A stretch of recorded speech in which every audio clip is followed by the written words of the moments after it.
We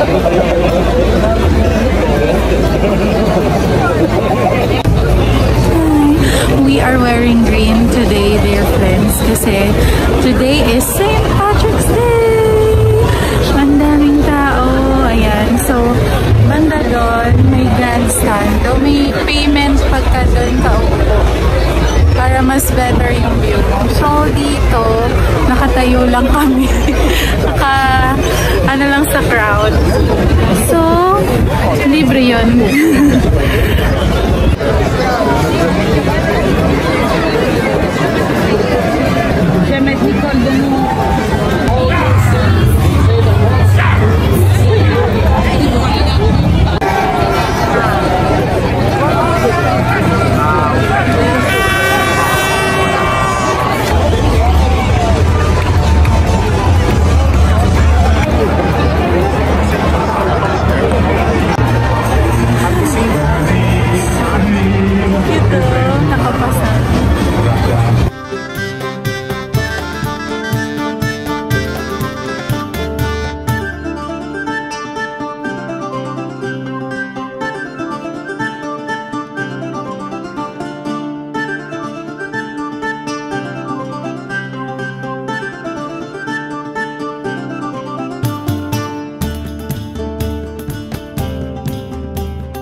Ayun, kain na tayo, chicken mayo and whatever.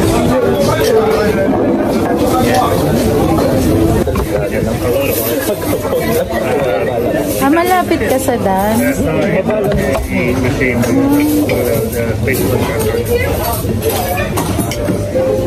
Basically fitted to my feet. Okay naman yun.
City.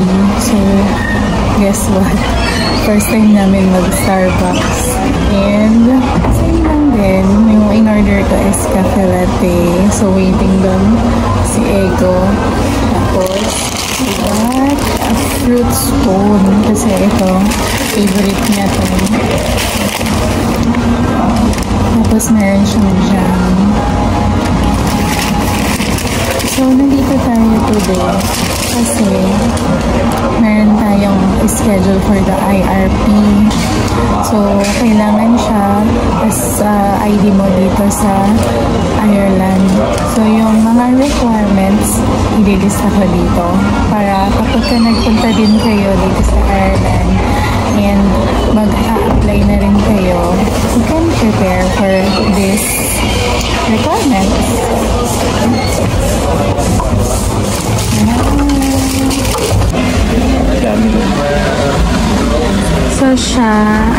hot choco yung in-order niya.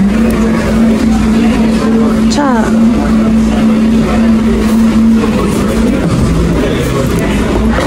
Latte.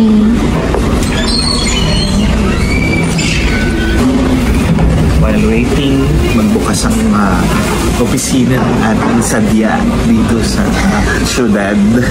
Tayo ay magkape muna para ating malamnan ng ating sikmura. Medyo formal siya kasi office day din niya ngayon. Papasok ako sa Way better than... Mas matabang siya. Can I put it's super pait coming. Pait. Gusto mo yun, di ba?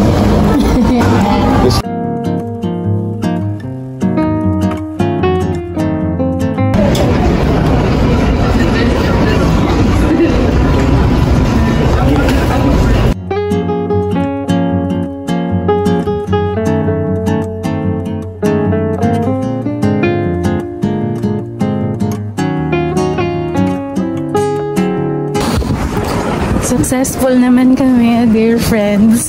So, wala naman ganong mga tinanong since si Ego nakapag-apply na siya before. And yun, kumbaga, second time na niya. So, may previous stamp na siya and IRP. Yun lang, yung IRP niya expired.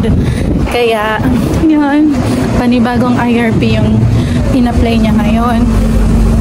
Ang first time namin is ako kasi dependent ako eh. So wait lang, maingay. Ayan, so ang first time is ako kasi dependent ako. So stamp 1G yung ina-apply ko for my IRP. So akala namin hindi kami makakapag-apply kasi wala pang IRP si Ego and ang meron siya yung expired. Kaya ang nangyari, pabalik na lang daw ako ng after 3rd week kasi doon pa lang niya ma-receive yung kanyang bagong IRP. 30 na nung siya, kailan siya nag-apply? Same day. Kanina lang din kasi same day kami nag-apply. O sabi niya, o sige parang pwede na. Kasi wala pa siyang IRP. Approved naman daw. Waiting lang. So, yun. Pinrocess na rin niya agad yung akin. Nag-signature, nag-fingerprint. Yan. So, basta kailangan lang kompleto yung mga requirements ninyo. Yung inilista ko kanina. And wala kayong magiging problem. And yung address ng office is Berkey. Yan. So, ilalagay ko rin dito. Yan. By the way, first time kong mag-travel alone. So, nag-dart ako. Parang MRT natin. Hindi yun. Napagtagumpayan ko naman siya. Nakababa na ako ng dart. Naglalakad na ako ngayon. Congrats ako! Pwede na ako mag-isa!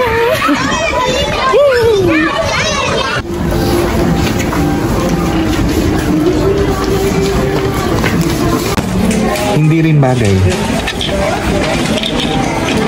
Parang depende yata sa shape ng sa itsura yata.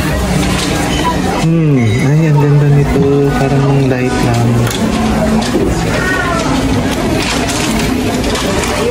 Hindi bagay yung ganyan.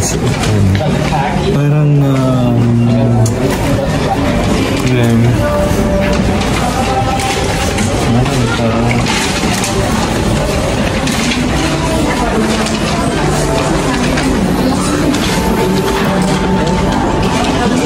maganda silang naka-display pag naisuot ko na nawawala ang ganda. Sino kayo dyan?